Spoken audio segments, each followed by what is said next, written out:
fight fans, so we got ourselves a bare knuckle fight that just took place. We got Michael Venom Page versus Michael Perry, um, or Mike Perry, whatever you would like to say. And it was definitely a very tough fight. I seen in the MVP going in, keeping his hands a little low for my liking, honestly. You could definitely see the inexperience as a boxer because nobody really keeps their hands that low unless such as Sergio Martinez.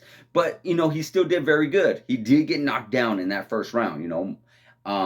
Perry definitely caught him in that opening round, going in there as Michael MVP likes to do. He likes to rush in, catch you with a few shots, and then bounce right back out. Well, he walked right into a good shot, dropped him in that first round.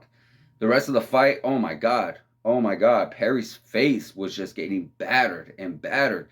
That hematoma that he had in his cheek, it was like he was growing another head. It was actually scary. I honestly thought they were going to stop the fight.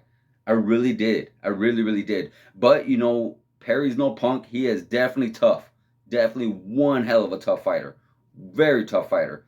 And he stuck it out. And it went into a draw, which became the second fight ever in BKFC history to go the next round. Which honestly, I'm not the biggest bare knuckle fighting fan, but I see a few familiar faces. I'm like, hey, they're fighting, cool. I would like to watch it, and it is very entertaining.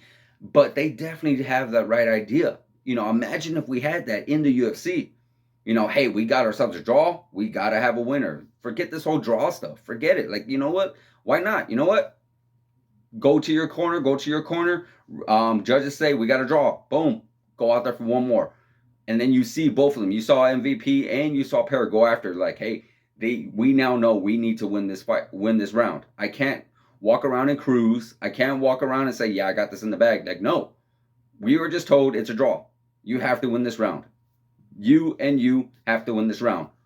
Bam. And that's when they both collided. So I really enjoyed that.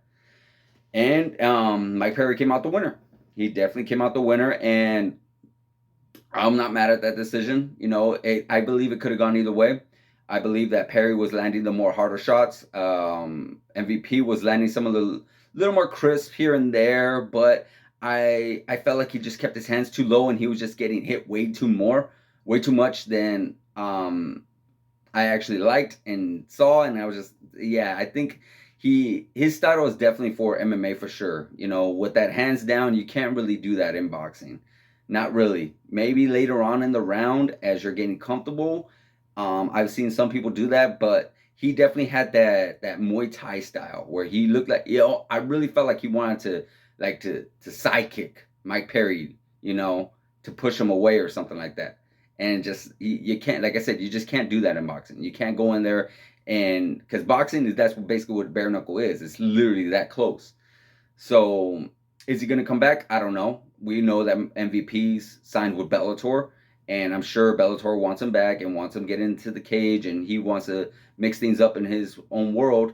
But I would like to see him back, sure. I would like to see quite a few MMA fighters come to bare knuckle if they no longer could do it in the higher organizations because yeah, it's very entertaining. You got yourself like Hector Lombard's in there. You got obviously MVP. You got Michael Perry. You have Julian Lane, I believe his name is. You got Thiago Alves. There's quite a few well-known Bellator and UFC fighters within the bare knuckle community, and I do see them, making kind of a name for themselves and keeping their careers alive.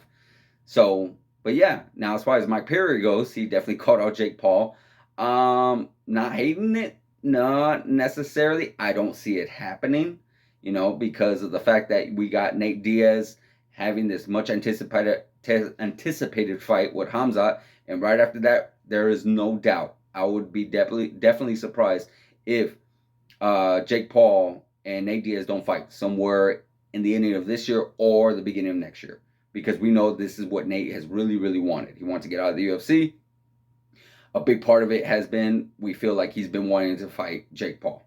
So I don't see that happening. Possibly a Thiago Alves matchup with Mike Perry. I'm not sure.